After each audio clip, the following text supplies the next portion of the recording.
श्री वैभव देवी के व्रत की असल कथा।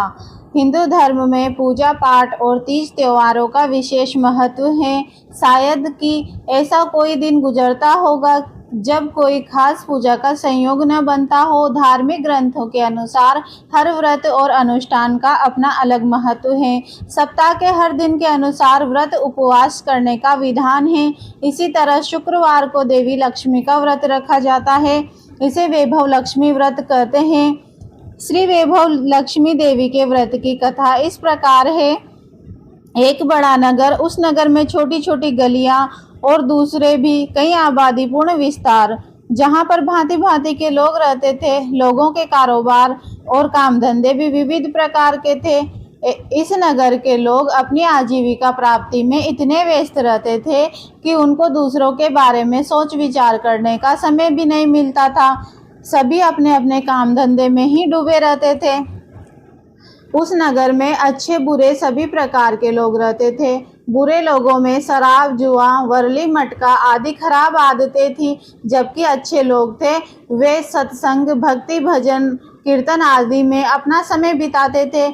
ऐसे उस नगर के मध्य में एक भक्ति भाव पूर्ण जीव रहता था। सचमुच ही उसे ईश्वर का अंश समझ सकते हैं। वह और कोई नहीं अपितु सुमित्रा बहन नाम की एक स्त्री थी। सुमित्रा बहन अत्यंत भक्ति भावशाली, सदाचारी और दयालु थी। उसके पति का नाम सुनील था। सुमित्रा बहन का गृह संसार बहुत अच्छे से चलता था। घर में सभी प्रकार की सुख सुविधाएं थी। उनका अपना मकान था, वाहन रूप में अच्छी मोटर कार थी, खूब आनंद से रहती थी। परंतु ईश्वरीय लीला अगम्य है। जब लोगों को सुख शांति प्राप्त होती है तब लालच भी बढ़ता है। इसी तरह सुनील कुमार को अधिक धन जुटाने की लालसा हुई। वह मटका, जुए और रेस के फंदे में फंसा। सुनील कुमार को कभी कभार थोड़ा लाभ भी होता था, पर वह गंवाता भी अधिक था। एक दिन उसने अपनी पत्नी के सभी आभूषणों को बेचकर जो धन मिला उसे रेस में लगा दिया, परंतु भाग्य विपरीत था। इससे रेस में सब कुछ हार गया। उसके बाद भी जो कुछ बचा था उसे भी रेस में लगाया और वह अति दरिद्र हो गया।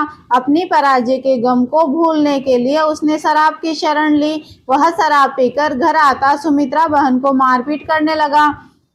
बेचारी सुमित्रा बहन के ऊपर दुख के पहाड़ टूट पड़े। वह बेचारी अपनी व्यथा भी किससे कहे, अपना दुखड़ा किसको सुनाए। उसके घर में देवी लक्ष्मी की एक तस्वीर थी। वह उसके सामने बैठकर पूजा करे और अपने मन की बातें बताए। वह अपना दुखड़ा माँ के सामने रोती थी। वह कहती है, हे माँ, इस संकट से मुक्त होने का कोई मार्ग शीघ्र बताइए। एक रात को सुमित्रा बहन जब सोई हुई थी, जब नींद में उसने एक सपना देखा। सपने में साक्षात लक्ष्मी देवी सभी वैभवों के साथ सचमुच ही वैभव लक्ष्मी के रूप में अपने घर में आती हुई दिखाई दी। वह उनका स्वागत करने दौड़ी, चरणों में गिर पड़ी, परंतु उसी समय वह जाग पड़ी।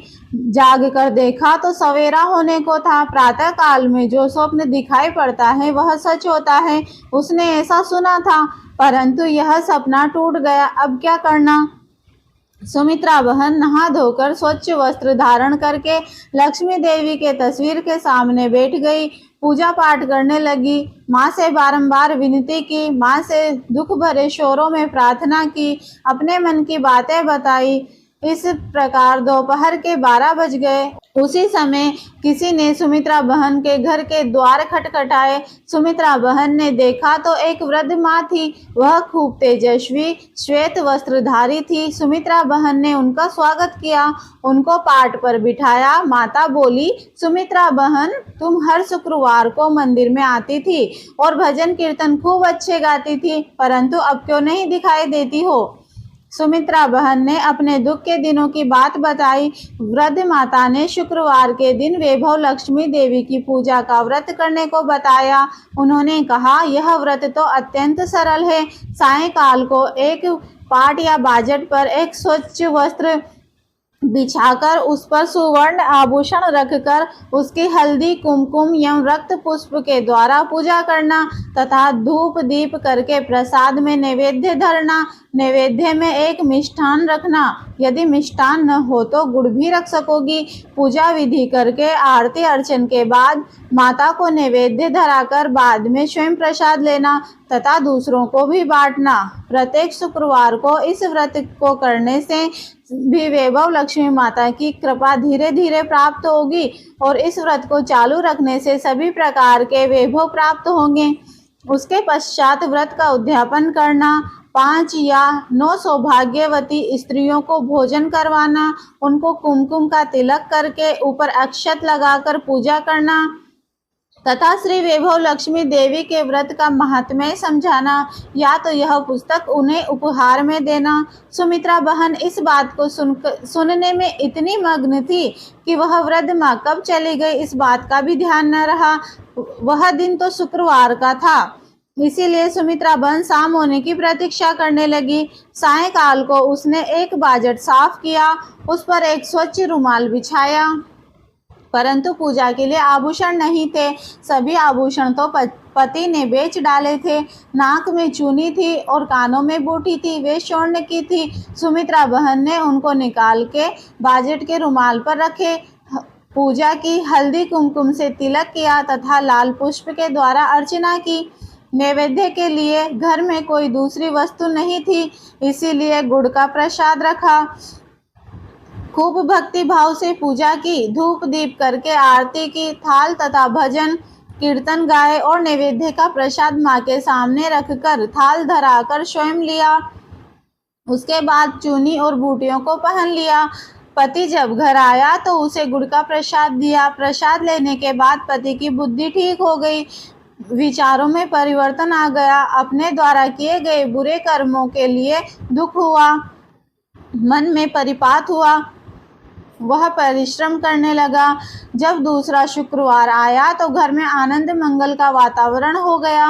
इस प्रकार कुछ शुक्रवार व्यतीत हुए और श्री वैभव लक्ष्मी देवी की कृपा से पुरुषार्थ के रूप में उसका भाग्य जागा। सोया हुआ प्रारब्ध उठ खड़ा हुआ और 1 वर्ष में घर में सभी प्रकार के वैभव लक्ष्मी देवी की कृपा से आ गया। इस प्रकार सुमित्रा बहन ने खूब सच्ची भक्ति से और श्रद्धा से श्री वैभव लक्ष्मी देवी की पूजा की।